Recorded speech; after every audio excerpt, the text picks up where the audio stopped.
Hey, Wild Tribe. Leah McQuade here, your embodiment expert, feminine freedom coach, wild woman, breathwork facilitator, and yoga teacher. I do a lot of things so I can support you to be unapologetically yourself. And today I want to share with you 5 unique ways to beat depression.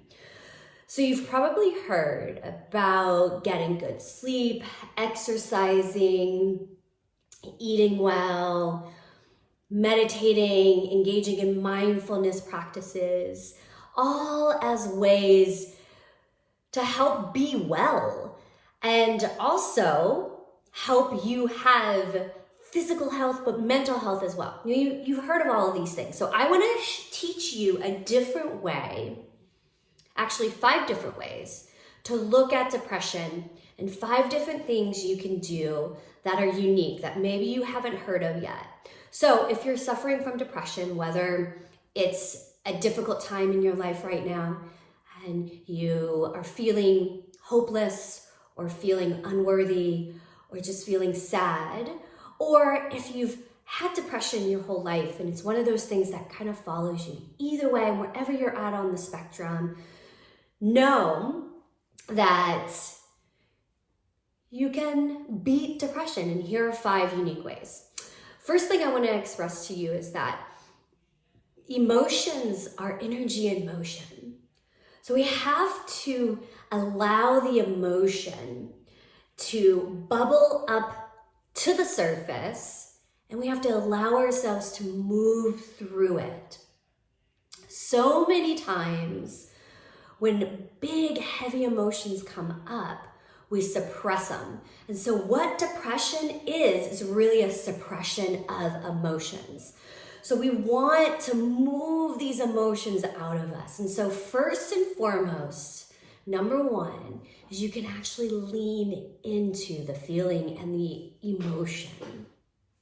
Lean in. And so oftentimes we're taught as children to, stop crying. We're not actually taught how to process our emotions and our feelings.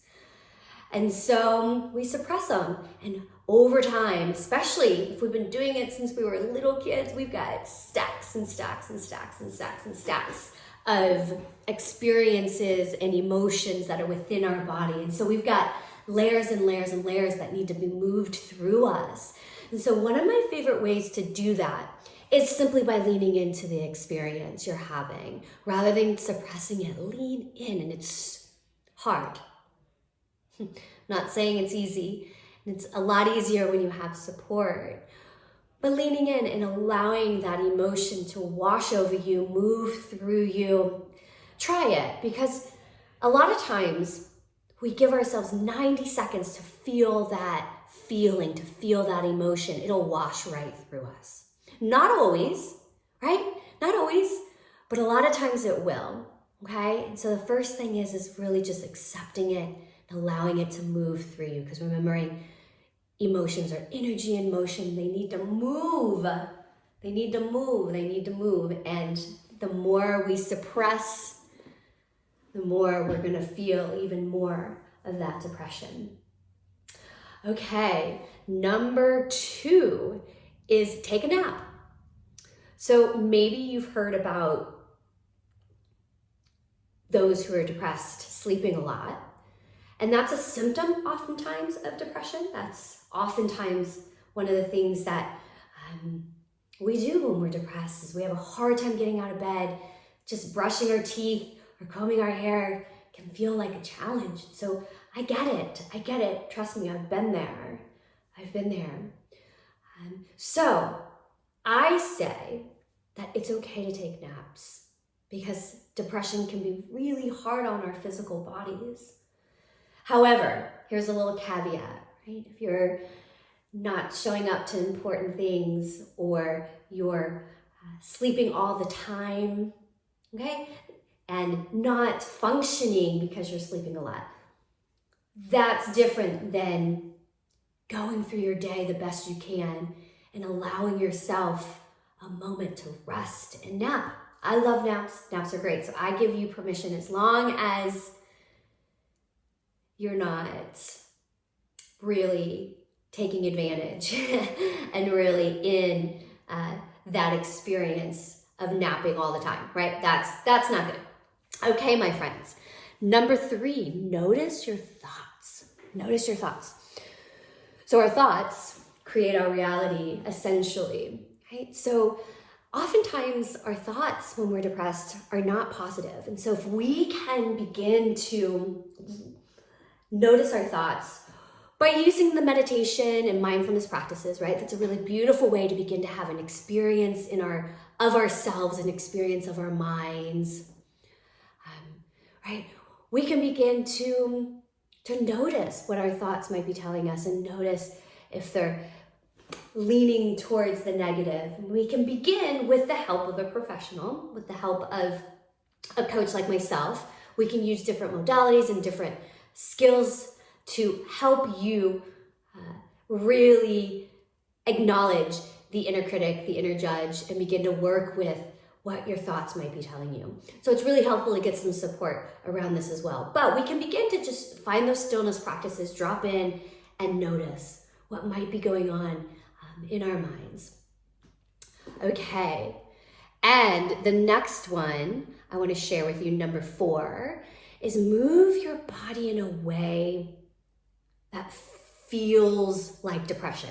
Might sound strange. Like, why would you want to move like depression? And how would depression want to move? And here's the thing. Depression is stagnant energy.